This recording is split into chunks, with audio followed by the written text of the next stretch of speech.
The opinions and views expressed in the following program are those of the speakers and the host, and do not necessarily reflect those of Yoakley Scott Corporation and Your Sports Network. Yeah, I've been closer to Jesus before, so can you help me out? Oh, can you help me out? Am I on my own? Am I on my own? Or can you help me out? Am I on my own? Am I on my own? Or can you help me out? Can you help me out? I've been scared to look in my soul.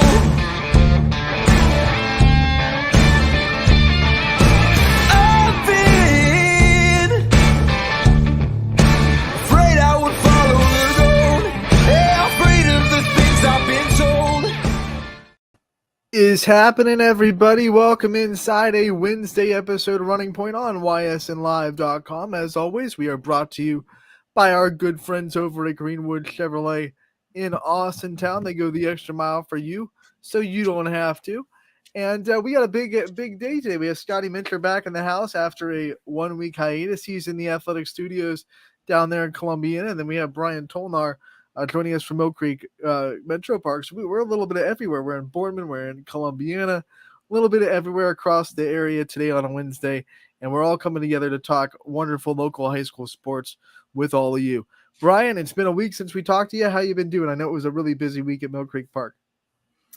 Yeah, it was actually pretty good. We actually finished up the Youngstown State Kickoff Classic over the weekend. We did an alumni event for them on Friday, at a tournament Friday afternoon, Saturday, Sunday, and Monday on top of that. So very, very active, very busy weekend. It's our outing season. We do a lot of outings during the spring and the fall each year, especially when it comes to the weekends and heading into the end of October. And then we wrap things up with our snowboard bird tournament in November. But congrats to the Youngstown State Ladies Golf Program for winning the Kickoff Classic. They shot some great scores. I think third lowest score in school history.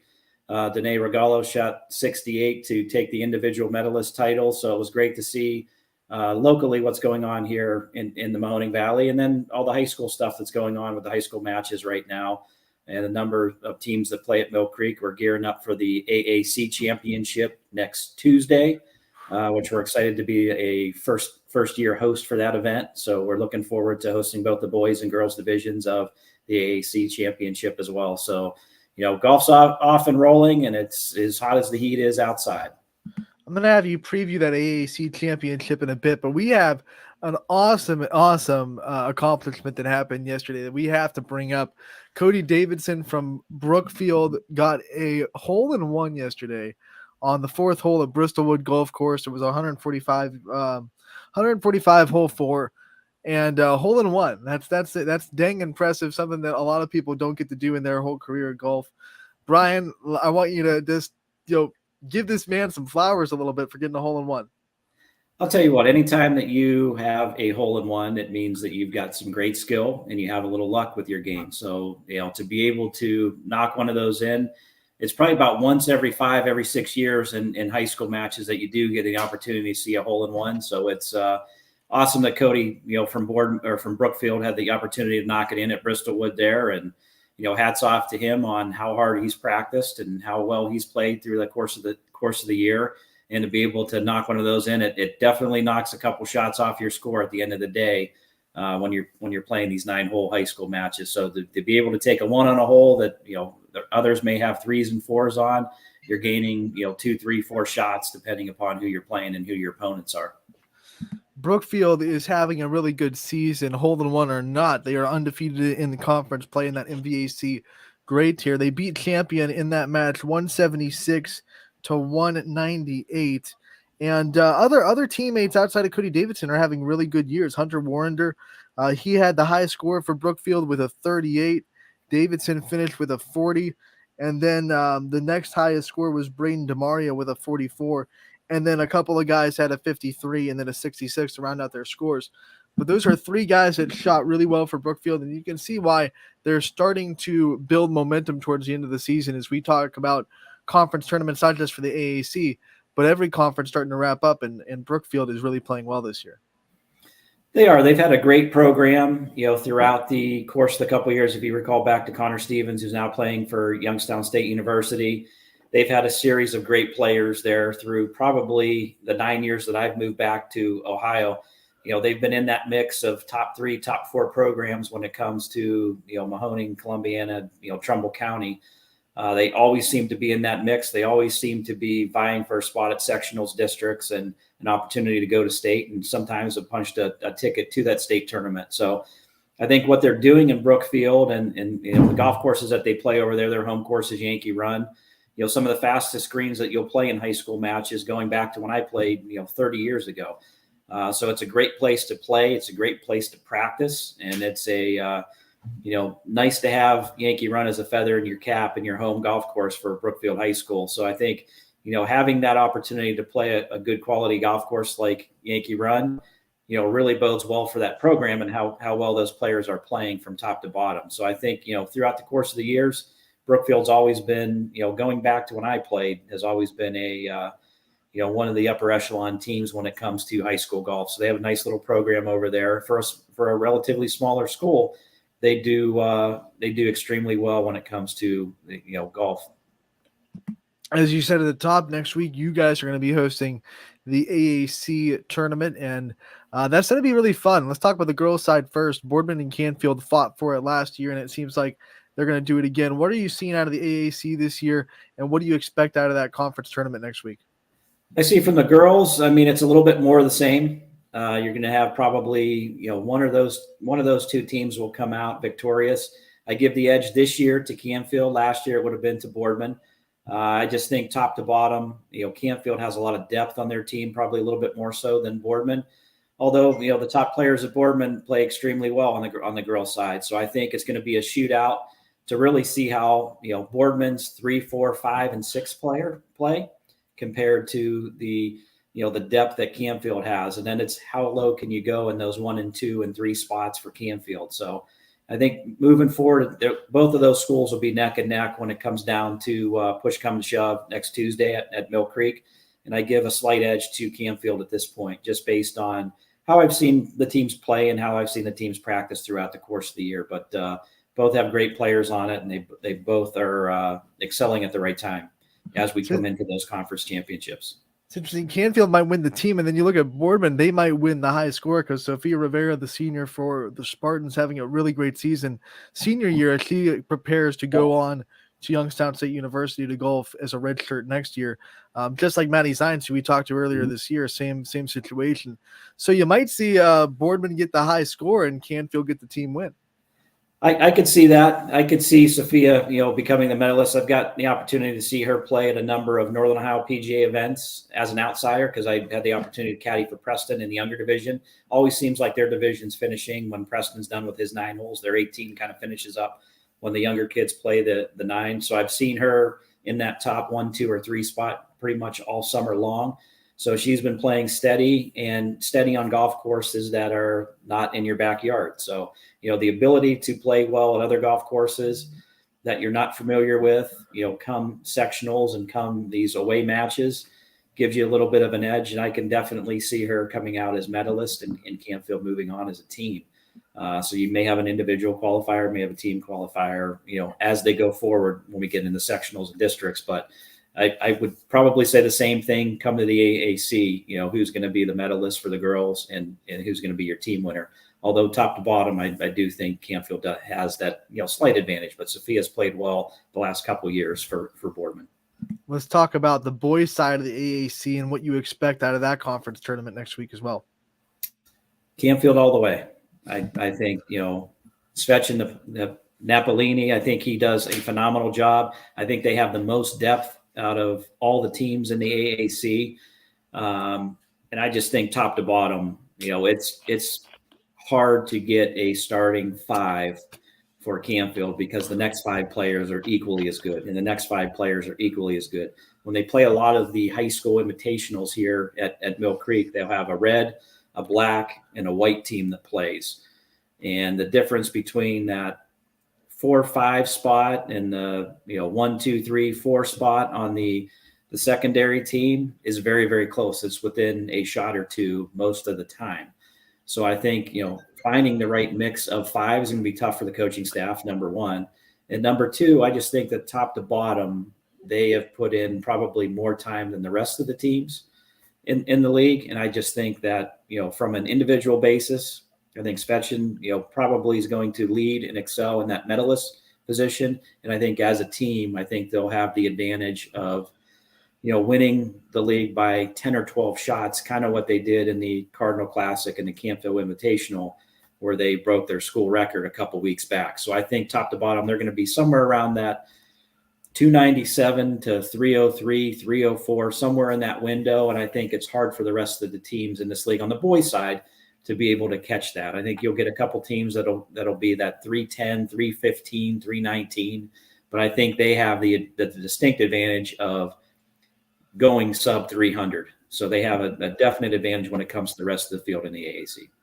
When you're talking about a team that has so much depth, like you said, and so many players that are fighting just for the 5 spots in the starting rotation, that's got to bring a lot of inter squad competition to a team and a lot of sharpen iron kind of mindset. What does that do for a team when you have so many people who can really fight for a spot on your roster?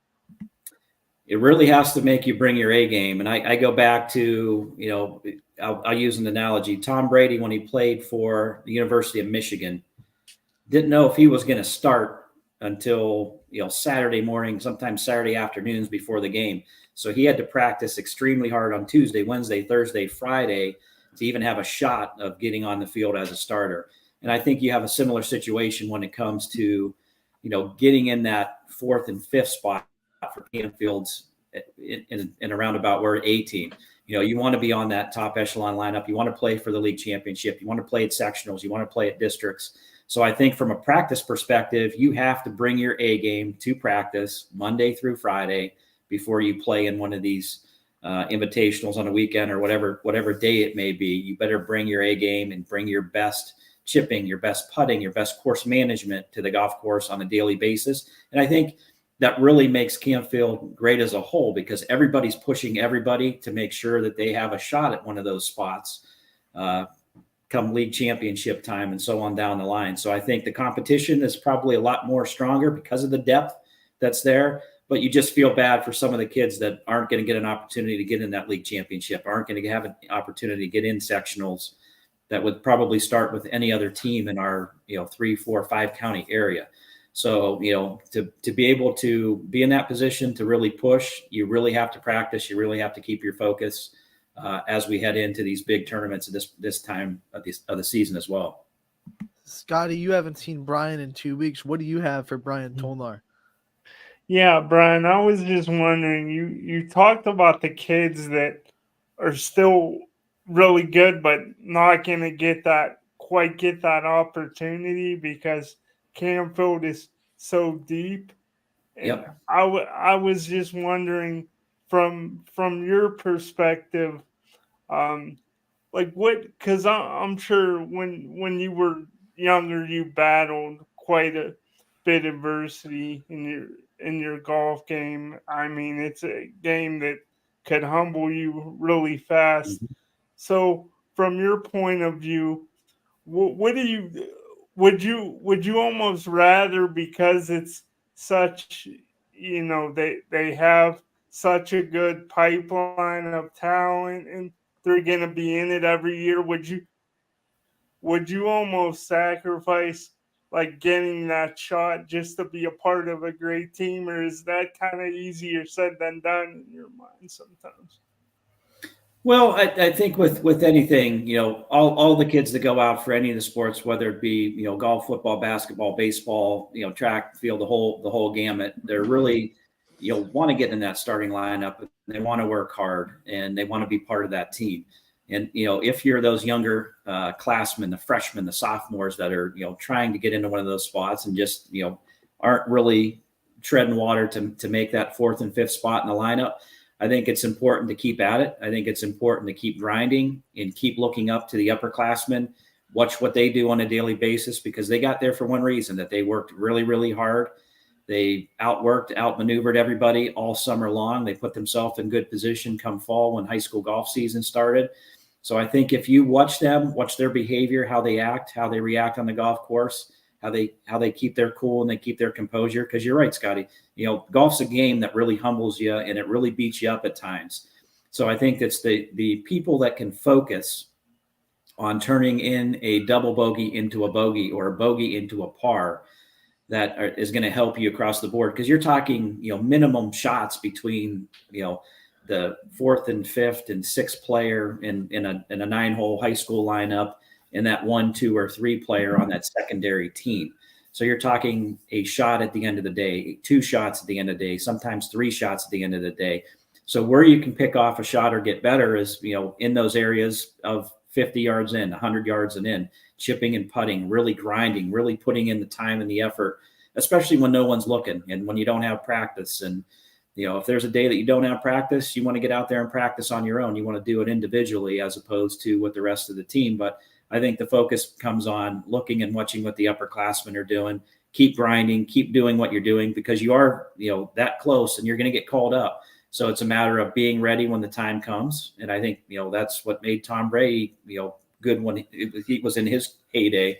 When Drew Bledsoe went down, Tom Brady got to go in. And like I say, I'm not a big Tom Brady or New England Patriots fan. I use him because he used adversity on a weekly, monthly basis on getting his opportunity. And then when you finally do get that opportunity, make the most of what you have, really raise the bar and take advantage of the opportunity that you were given. And then you may find yourself in that lineup more than often and not having to qualify for it week in and week out. But, sticking to the fundamentals, sticking to what the coaches are trying to get you to do to get better and perform, whether that be hitting short irons on the range, if you're a poor driver, hitting an extra bucket of drivers, making sure that you hit more fairways, chipping and putting a little bit more so you can get it up and down when you do miss a green, controlling your 3 putts, turning those into 2 putts and giving you opportunities to 1 putt, I think are going to be huge when you're only a shot or 2 back. But again, continue to grind, because this game does beat you up.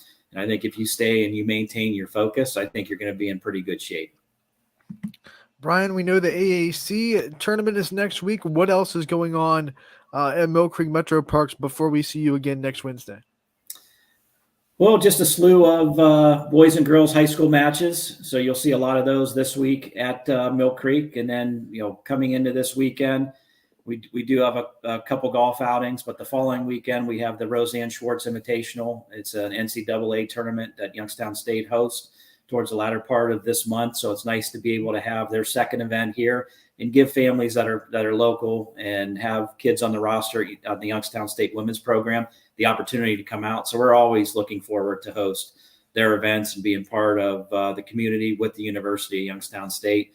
And I think giving them opportunities and giving parents the opportunity to come out and watch your kids and not have to travel to see your kids, I think is pretty special. So we're just happy to be part of that. And then I think, as we progress, league championships and playoffs for our golf leagues, the numerous ones that play at Mill Creek all throughout the course of the year, and then gearing up for the fall. I personally love fall golf, especially at Mill Creek when the leaves change. It's a pretty place to play until they start falling, and then it becomes not so fun at times. But the beauty and splendor of everything that we have here is pretty exceptional when the leaves do change. Although I'm selfishly wanting more of this Indian summer and the nice, warm, hot weather, because I'm a big fan of the summer season and the fall season as opposed to the winter. But it is what it is, and that's part of being in northeastern Ohio, and we're just happy to be part of it before we launch our new indoor player development center here come this fall. So a lot of great things happening at Mill Creek, and just glad to be part of the team here. I know a lot of people are like you, where they're trying to take in this last gasp of summer. According to our friends over at 21 WFMJ, their weather team, this might be the last gasp of really warm weather that we get until next June. If people want to get out and have their own tee time, obviously your courses are really busy, but I'm sure there are still opportunities for you, the public, to get out and set up a tee time. How would they do that if they're watching and they want to make sure to get out to Mill Creek one more time before it starts to cool down? Absolutely. Plenty of time to play. If you want to get up tee time, you can now book online at millcreekmetroparks.org. You'll click on that golf little header at the top there. scroll down, it'll go tee times, click on tee times, and it'll take you right to our tee time selection on the north and the south course. We also have the par 3 golf course that's open and available. You can give us a call at the main golf course at 330-740-7112. Or if you want to play our par 3 course down at the Wick Recreation area, it's 330-740-7114. So a lot of great opportunities when it comes to golf, or if you just want to come out and hit golf balls, the range is open, ready to rock and roll. And, we love hosting everybody here in the Mahoning Valley, and, just glad to be a part and try to be our best when it tends to be a leader when it comes to the golf community. So, always trying to have our hat in the ring of being able to host and be the hub for golf here in the Mahoning Valley. Don't miss maybe your last opportunity to golf in really warm weather. Follow Brian's instructions. Get on down to Mill Creek and set yourself up a tee time. Brian, thank you so much for taking the time to join us today. We always enjoy your time, and we know that it's precious. We know how busy you are, so we always appreciate it as well. We will see you next week, and we'll talk about that AAC tournament and the results that we get on Tuesday. You got it. Sounds great, guys. Have a great week. Thank you, Brian. Brian Tolnar from Mill Creek Metro Parks, our golf guru. Had a hole-in-one to talk about, had some tournament previews to talk about. That was a fun segment, Mr. Scotty Mincher. Oh yeah, it's definitely fun, especially somebody like Brian. He has like more knowledge of the game in his pinky than I've gathered in my lifetime. So I love that. Yep, it's always fun to pick his brain. Not even the pinky, just like the pinky nail, like the cubicle. Yeah. His cubicle has more knowledge than I'll ever have about golf. But you know what? My knowledge is growing because Brian has been on this show for 3 years now, and he's always done a really good job of sharing his knowledge and guiding us along. And Gary Altizer does the same thing during wrestling season. I feel like our knowledge of wrestling has gone way up in the last 2 years with him on Running Point. Can't wait to have him back in the winter, and can't wait to finish the golf season up with Brian as they gear up for not just conference tournaments, but then they start looking at sectionals, district, and then eventually regionals, and then state down in Columbus. Yeah, and it's one of those things I find fascinating about wrestling as far as similarities with golf. Like, it's one of those things you obviously in teams, in high school you have teams, but it's still when you get out there, it's just you, and it's such a mental game, sport, and it's really the same with when wrestlers go out there too. I want dueling golf to be a thing where you have to golf right next to somebody and they're trying to distract you, they're trying to beat you. Get a little bit more of wrestling into golf. You really piqued my ears when you said similarities between wrestling and golf, and I was like, what? But I get what you're saying. But now I'm thinking like, ooh, what if there was a crossbreed between wrestling and golf? It'd be dang interesting. It'd be two fun sports to try to mash together. Everyone's always trying to match sports together, right? Like have you ever seen the volleyball? Have you ever seen someone play that? It's big, like kind of in the Bible Belt. Like every time I went to a church camp as a kid, every college would have a volleyball court, and I was usually going to like Kentucky or Tennessee or whatever. And I'm like, what the heck is volleyball? They're like, oh, it's just volleyball in a racquetball court. So you're playing volleyball against a wall. And I'm like, okay, we're always trying to mix sports together. Wrestling, golf, let's do it. Yeah, why not? You want to spice things up a little more. Happy Gilmore things with golf and wrestling. Oh, Bob Barker, rest in peace. I saw a lot of Happy Gilmore clips over the last week when Bob Barker passed away. Yeah, he was a gem in that movie. He was. I didn't know they did a skit like in 2018. They had a little skit for like autism awareness or something where they rehashed their feud or whatever. It was really funny. When I first saw it, I was like, oh my gosh, this brings me back to seeing Happy Gilmore for the first time.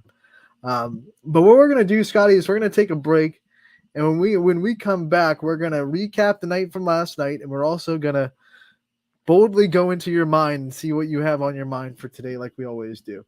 So we'll be right back on Running Point, brought to you as always by our good friends over at Greenwood Chevrolet in Austintown. 21 News delivers the news as it happens, using the latest technology from where it happens. Live here outside the Mahoney County. On air, online, Wednesday afternoon weather update. Very dangerous. and on the 21 News social media platforms. I'm on the road right now. 21 News, the Valley's only locally owned source for trusted news since 1953.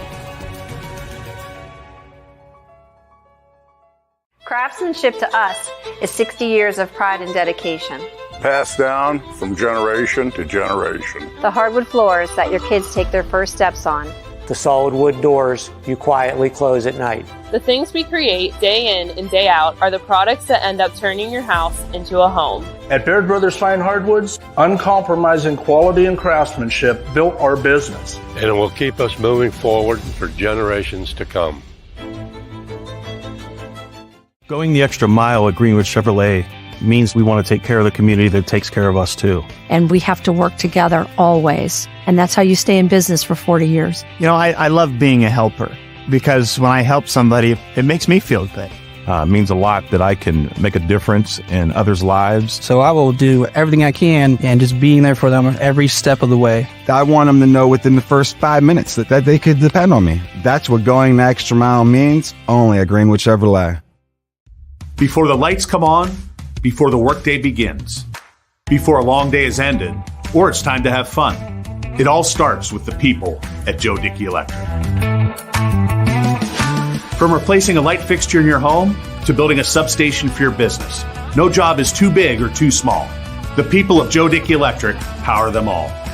Joe Dickey Electric, over 60 years of powering the Mahoning Valley.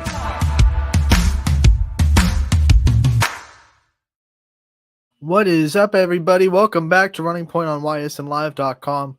As always, we are brought to you by that big logo atop our heads, Greenwood Chevrolet in Austintown. They're always going the extra mile for you. If you are in the market for a new or used vehicle, not Scotty's Power Chair, I don't think they do those, but new or used car vehicle, make sure to check out Greenwood Chevrolet in Austintown. Scotty, has anyone told you what happened to me in Audible Call? No. DJ wasn't there, so he probably isn't the one to tell you the story. But it was hilarious. You would have laughed hysterically. You probably get it. We're sitting there. We're watching games. I am sitting still. I'm not moving. This is important to understand. I am not moving at all. And we're going through the Audible Call. Everyone's doing their thing, and out of nowhere, Scotty, we hear this.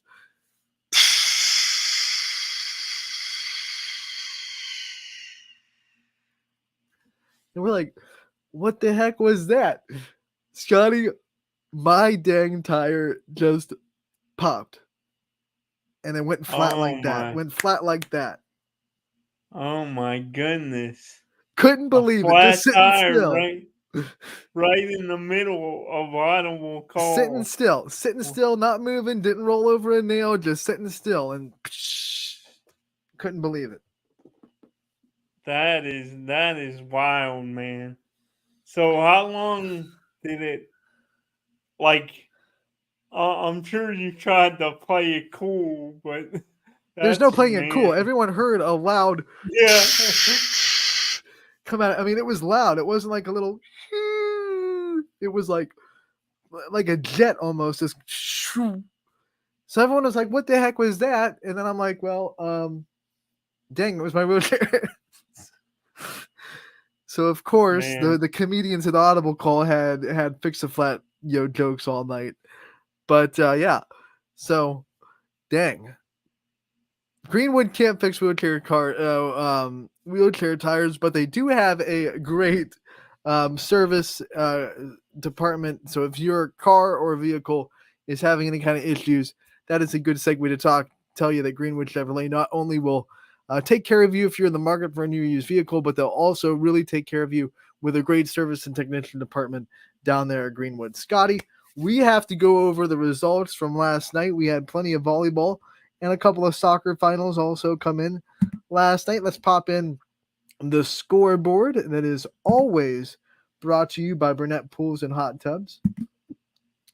And I will scroll up to the top to show you our sponsor's logo real quick. It's a great tool for YSN fans, this YSN scoreboard, and it would not be possible without Burnett Pools, Spas, and Hot Tubs, the presenting sponsor of the YSN scoreboard. So we thank them for that. Let's hop into the scores. Tuesday, September 5th, and we had Badger. They swept Maplewood 3-0. I'm just going to go across right to left. Left to right, excuse me. No one goes right to left. What am I doing, Scotty? West Branch sweeps Alliance in straight sets, and Edgewood also gets to sweep over Madison in straight sets as well. So 3 sweeps in a row there. Perry and Jefferson got together. Jefferson continues to play well. They win in straight sets.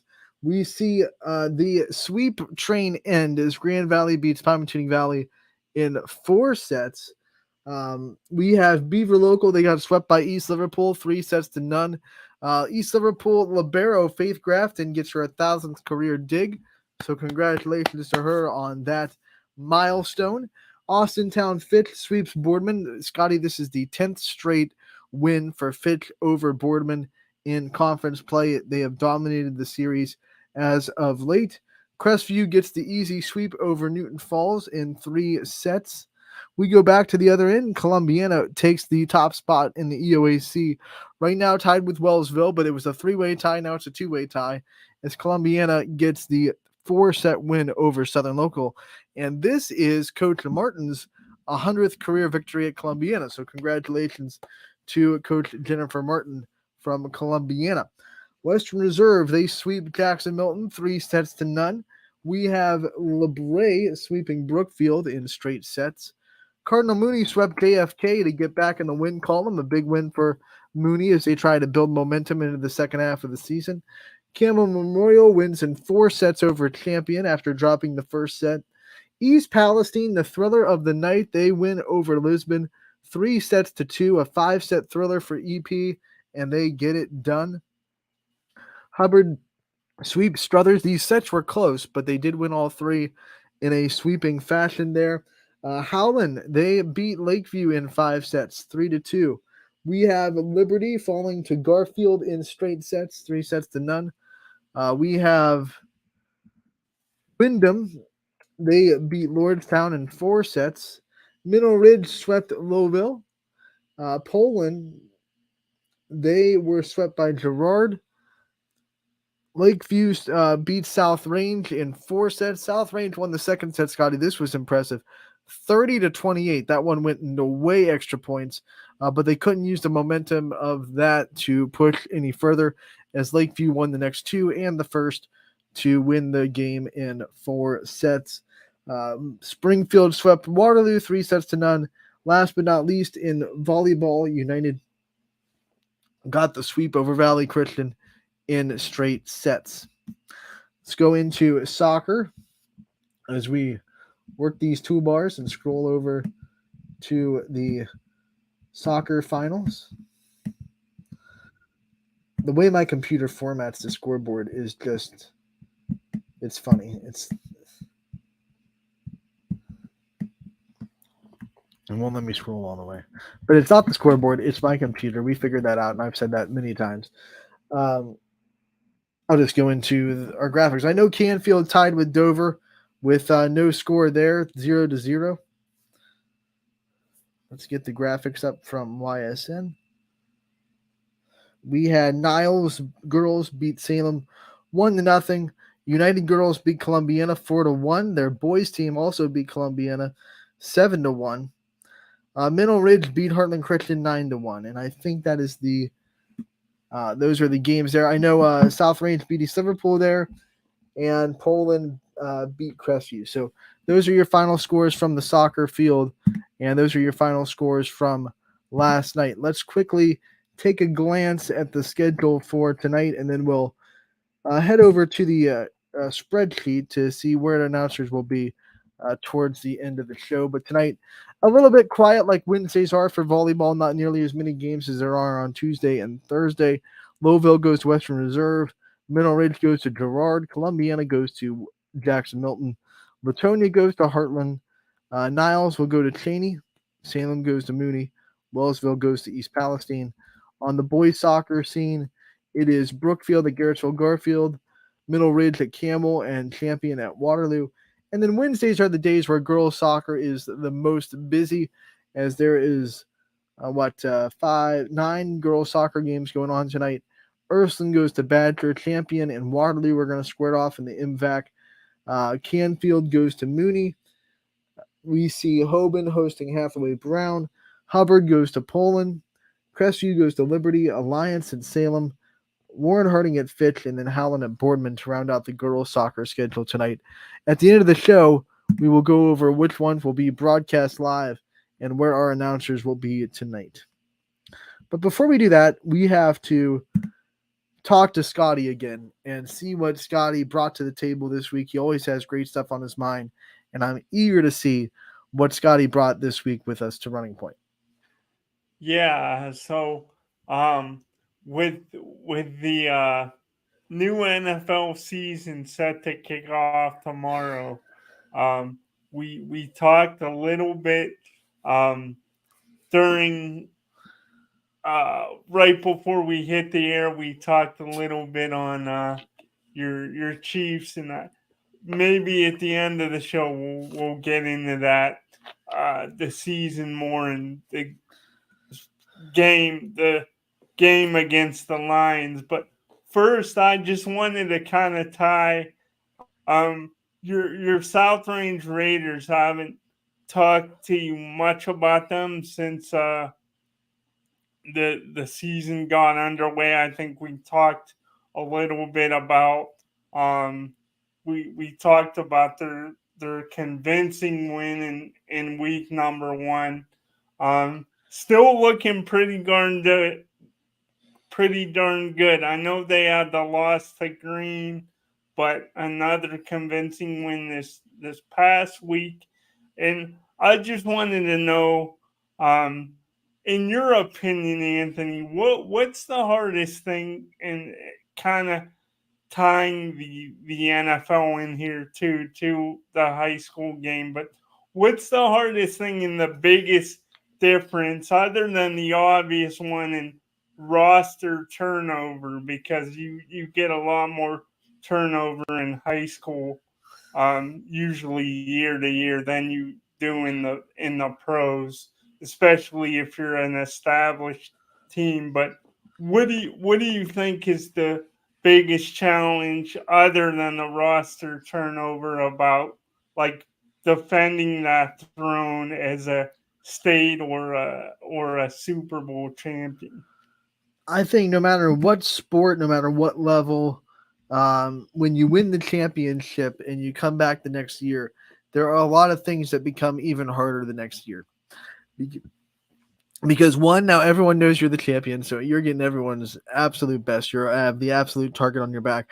And not saying South Range didn't before, because they'd been dominating our area, right? They were only losing to Kirtland. That's the only team they were losing to in the last 3 years, right? So in our area, South Range has had that target on their back for a while, but now it's like it ramps up to the not just our area, but our region and our kind of Northeast Ohio blocks, Green included, up in Akron. They have that like South Range. Okay, they won a state. We better gear up against them. So you're getting everyone's best, even in the non-conference, because you have much more notoriety once you win a state championship. So I think now you're going to get not just your conference's best, but everybody's best. But I think the other hard thing is not just roster turnover. And South Range has never struggled with this because they've had Coach Yeagley build this great program mindset and program culture. And I think David Rock is doing a really good job keeping it. But just in general, so I'm not talking about South Range, but just in general, when you win like that and you have a lot of turnover as a roster, not just with the talent on the field, Scotty, but what people don't talk about is the attitude in the locker room. Can they consistently keep that work ethic and that determination and that hunger of winning a state championship? Because when you win it the first time, you've never won it before. So you want that more than anything. Can you keep that hunger for it when you've already won it, when you've already gotten that taste? some people are built in the way that once you have a taste, you just want more and more and more and more and more. But there are some people, especially when they're younger, they have the taste, and you start eating a lot of steak, Scotty, and eventually you start to lose your drive to get the steak. You start to take the steak for granted a little bit. And I think some teams think that since they got there, they're owed to get right back there again. They don't have to work nearly as hard as they did to get there the first time. And that's when programs fall into a trap of a very underwhelming season after a state championship, because they have a lot of kids that are like, oh, we won, so we're just going to get right back there. This is going to be a fun season. And the reality is, no matter how good you are, no matter how good you were the year before, you start 0-0. Every team, NFL, college, professional, high school, pee-wee, whatever it may be, nothing you did last year matters anymore, ever. Boom, you're 0-0. Any team could win a state championship one year, and then something could go horribly wrong the next year, and they could go 4-6 and not make the playoffs. Like, that is nothing's going to stop that from happening other than you going out there and stopping it yourself. Like, there's no magic script writers out there. I know everyone, oh, the NFL scripted. There's no magic script writers out there that are keeping the teams that are quote unquote good the year before from not playing well. I mean, in the NFL, there have been, like, every year, only half the playoff teams from the year before make it on average. So nothing's guaranteed based on what you did the year before. And I think that's something that, especially the younger you are, the more you have to understand. You have to keep up that winning mindset. South Range does a really good job of it. A lot of the perennial powerhouses in the high school football world have done a really good job of it because they have coaches at the top that consistently hammer in that winning culture. You're talking about the legends of the area. We have a lot of legendary coaches in Northeast Ohio Ysn coverage area. So I think South Range just specifically are going to be fine with that. But I think when talking about the broad, what the hardest thing is about coming back from a state championship, outside of the obvious, not having the same talent that you had a year ago, I think it's the mindset. I think it's the culture and the attitude that's in the locker room from one season to the next. And then also, sticking on the high school level, and again specifically with your South Range Raiders, and I do want to get into your thoughts on your Chiefs this season before the show is up. But before we do that, South Range, they're sitting at 2-1 right now. We talked about the loss to Green, but they've had very impressive wins. Otherwise, it was a game in week 1 against Springfield. I thought South Range would win. I picked South Range. I didn't think it'd be nearly as lopsided as it ended up being. But with all that being said, I just wanted give me one thing about the Raiders this year that has surprised you in a good way, and maybe one thing that has surprised you that maybe not so good that you think they might have to work at. Well, Scotty, the wonderful thing about being 2-1 is you have both those, right? You have things that you've done really, really well and have excelled in, but then obviously you don't ignore that loss. You were in that loss. There were things that South Range did not do well. Particularly, I've talked about it before. Even in the past, like, the last 10 years or whatever, when South Range had a down game or a game where they gave up more points than they are used to, or whatever it may be, it was usually the secondary that gave them a little bit of problems. Like, their secondary has always been one that could be vulnerable at times. And I think Green exposed the secondary a little bit. I think Green kind of exposed some issues that these young players in the secondary are going to have, because they ran this, like, the exact same play twice in that game. And the first play was a big play that wasn't a touchdown. And then they came at it again. And it really, you watch the tape, it was the exact same play. And it went for a big touchdown. There were no adjustments made in the secondary to try to defend that. So I think that's the biggest, we have to fix that. And JFK, they fixed that pretty well, but they're going to be tested again and again and again because there are good offenses, especially against Gerard, who loves to spread you out. I think Gerard will test that secondary more than most of the other teams in the E8 because the other teams right now are pretty run heavy. Hubbard's run heavy, Lakeview's run heavy, Niles is definitely run heavy with Brown back there running the ball. Poland is running like a machine. So I think Gerard's the one team that when South Range plays them, that's the one that's going to test their secondary the most in conference play.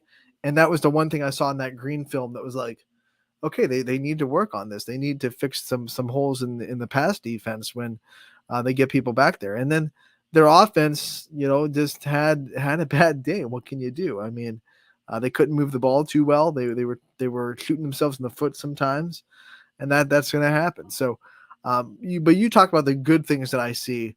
One is outside of the a couple mistakes in that green game. Overall, in the first 3 weeks of the season, very disciplined team, like they always are. They're executing their plays really well. They're blocking really well. I thought that would be an issue for South Range coming in. I thought their offensive line play would really struggle, but they're blocking really, really well. You saw Springfield; they couldn't get off the ball against South Range's offensive line, and really neither could JFK that much. They were blocking well, and I thought that would be a trouble spot. So I think that's what I'm most impressed about the Raiders so far this season is their line play on both sides of the field because I really did think the line would be the biggest struggle for the Raiders because everyone likes to love about the position players, and obviously South Range lost really good position players and a really good quarterback as well. But when you lose an offensive line or a bulk of an offensive line, that can hurt so much worse than position players because it all starts in the trenches in football. So I was really impressed with their offensive line overall in the first 3 weeks, and I think that'll be really important going forward against a lot of these conference teams that are really playing well right now.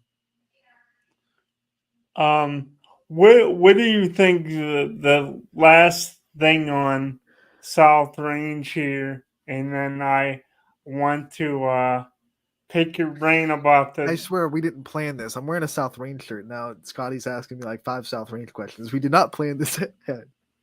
No, we did not plan this. I swear we don't coerce. No, we don't. It's I mean, I haven't seen you in 2 weeks, man, so a lot of catching up to do about your alma mater. But what do you think, like in this post Dan Yeagley era now for South Range? Do you think, like, especially because first year new coach, and they talk about you don't want to be the guy that follows the guy, you want to be the next guy after that. So have you seen any sort of new wrinkles or anything, or do you expect maybe some more wrinkles or a little different style of play as the season move forward? Or do you think South Range has a mentality like, let's just go with what's been our bread and butter for years, and we're not going to really deviate from that? Well, I think this is an interesting question because anytime you lose a coach that has, no, this is any level too, that has had sustained success over years and years and years, and a new coach comes on, it's usually a member of that staff. Like when like for example, when Coach K left Duke, he had a groomed guy that was on his staff that was going to take over the next year, and those kind of guys like David Rock, he understands really well, and I think listening to his interviews with DJ Yoakley, he gets this too. He is not Coach Yeagley. He'll never be Coach Yeagley. He has to bring David Rock coaching to the team, but he also balances that with understanding exactly why Coach Yeagley was so successful. So every framework, everything that made South Range great is still there. Coach Rock has not messed with that in one bit, one iota. He understands that completely. But I do think you see like little things here and there where it's like, oh, that's a David Rock touch, or oh, that's a little thing right there where David Rock is finding ways to also be himself. Because if you don't do that, it is a trap that you can fall into when you're replacing a legend. If you don't do that, you're always going to be mentally comparing yourself. And I think David Rock is really good at understanding, like, I'm not Coach Yeagley. I won't be Coach Yeagley. I'll never be Coach Yeagley. I'm going to be the best Coach Rock I can be. And understanding that while also understanding that Coach Yeagley was very successful, That's the key, and I think David Rock's doing a really good job of it. It's really fascinating to hear your answer on that, because that's something like I always wonder about it on any level, not just high school, but any level, when the new guy takes over for a guy that was a legend, especially in his last year getting South Ranger For big first NFL ever fans state out there, if you are older NFL fans, I know the younger generation might not know this story too well, but I grew up I wasn't in the 80s. I was born in 1991, but when you grew up in the early 90s, all you see are highlights and people talking about the 80s, like kind of people talk about the 2010s now with really good memory. So I learned a lot about the 80s in the NFL growing up as an NFL fan as a kid in the 90s. And the story that you hear always is Steve Young trying to replace Joe Montana in San Francisco. And then, I watched the Joe Montana documentary on Peacock, and Steve Young was a big part of that. And he had the same thing. Like, he had to kind of balance the fact that he understood that Joe Montana was the king of San Francisco, but he also had to be confident that he could go out there and play, and he could go out there and be a good quarterback. And obviously he was. His first year as a starter, he won the league MVP. And then the next year as a starter, he went and won a Super Bowl. So when you're replacing a legend like that, it's not easy. It's not easy for anybody, whether you're playing, whether you're coaching. I'm sure George Seifert in that same situation did not like replacing Bill Walsh at all. And he has a lot of crap in San Francisco for trading Joe Montana, even though he won a Super Bowl with the 49ers. So yeah, it's never easy to replace a legend. I don't care what level you are or what form of the game you're in. It's never easy.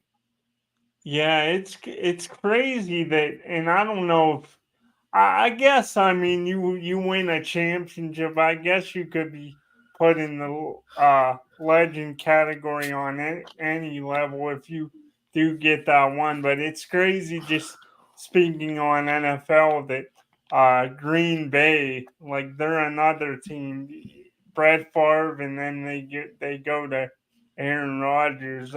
I think a lot of people think Aaron Rodgers overall has kind of underachieved, but Although they he's only won one still Super Bowl. got that one. They both only And won one Super Bowl. Brett Favre only won one. And Aaron yeah, Rodgers only won one. The only difference was until the end there, where Brett Favre just went on a diva tirade where he was not liked by Green Bay at all.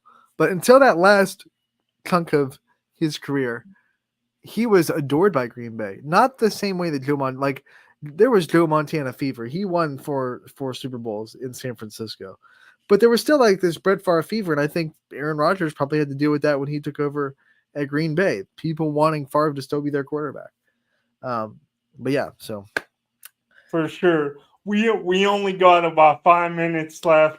Couldn't let you slide without asking about your the other defending champs, opening up the season tomorrow night. Kind of going off, piggybacking off of our conversation, since you asked me what I wanted to talk about, and we were talking about how hard it is to defend a championship on any level. I believe there hasn't been a repeat champion in the NFL since Tom Brady's early days in New England in the early 2000s. His first two were a repeat, right? Right? Didn't he repeat the first time he won it? Did he? I can't remember. He won so many.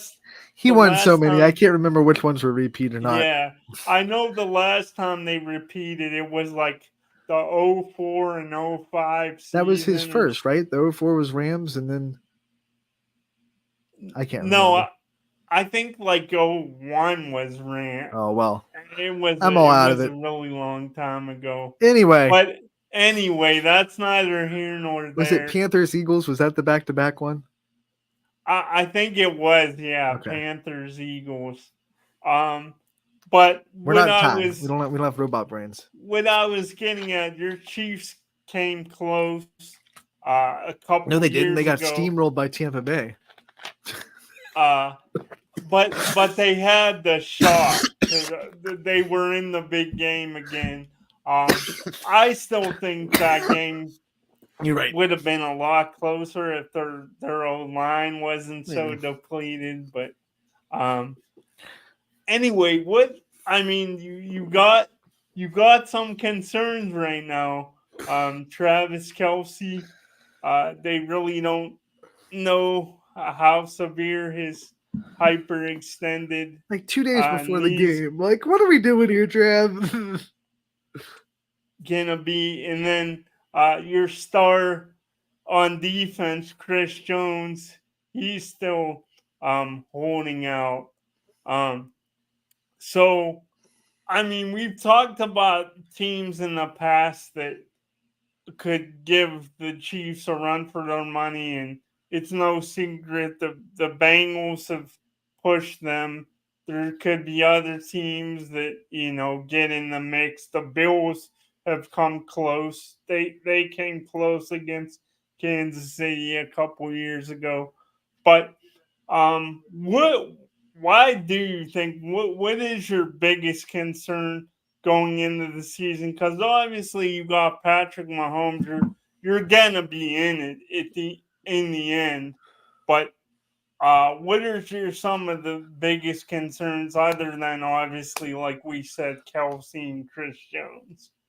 Well, Kelsey's just a concern for week 1 right now. I'm just trying to get through week 1 because like we got that news yesterday, and I was talking to you before. I said the way they worded this report, and you never trust reporters when they're doing medical stuff because they're not doctors. They don't know what they're saying. They're just kind of telephoning what they're being told. But the report I saw said that they did a test. It wasn't an ACL tear, but there was a lot of swelling, and they had to wait for it to go down to do more tests today. This was yesterday.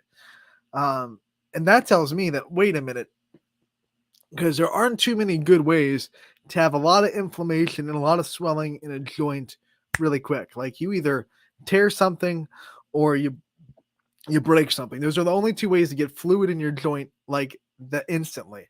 So if it was so swollen that they couldn't do any tests on it until today, if that's true, then that makes me worried because that means like he probably did something there.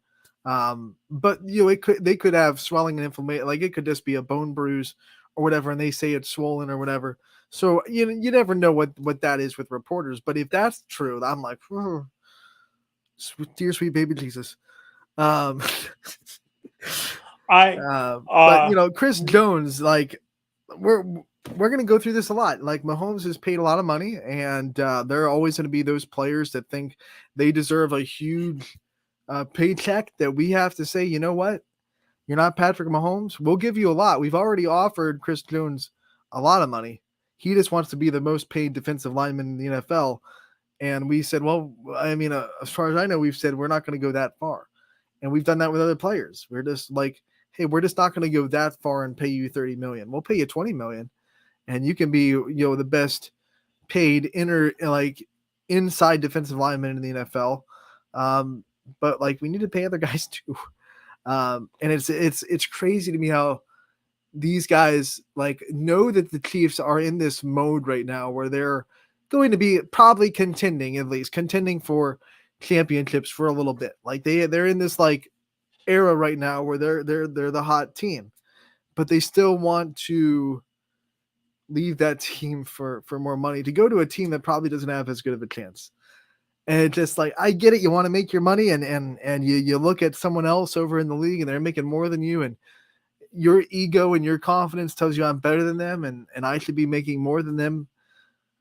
But at the same time, you're like, do you want to win a Super Bowl or do you not? At that point, we've had this conversation before with Tyreek Hill and with Juan Thornhill and other guys that have left the Chiefs. It's like, at some point you have to know that you're taking money over competitiveness, that's one word answer because we're up against it. But are you buying the Lions do you buy the Lions as a potential playoff team this year? Or do you think it's a hype train? I buy the Lions as a potential playoff team. Let's real quick. We're up against it, but luckily we have no show at 2, so we can go a little bit into overtime. Because I do want to shout out who's going to be where. I'll pull up the schedule once again for tonight, real quick, so you can see who's going to be on the network tonight and who's going to be broadcasting for you. We have 4 volleyball games on the network tonight. Columbiana at Jackson Milton will be covered by Bob Zanny. I will be in Girard for Middle Ridge at Girard. Lowville at Western Reserve, Ty Bartell is going to be there. And then Salem at Cardinal Mooney is going to be covered by Eric Hughes. We have some soccer on the network, girls soccer. The Salem girls soccer team playing Alliance will be covered by Luke Davis. Matt Marr and Jordan Barber will be at Mooney at Stambaugh Stadium, or YSU, I should say, soccer field, as Canfield goes to Mooney on the girls' side. And then Hubbard will be at Poland. Zach Svensson will be on the call there. And those are the games that you can see on the network tonight for that. So don't miss a minute of that. We'll be back tomorrow to recap it all and have more fun on Running Point, brought to you as always by our good friends over at Greenwood Chevrolet in Austin. Scotty, thank you so much for taking the time to join me every week. And we'll see you next Wednesday, buddy. And we'll see all of you guys tomorrow for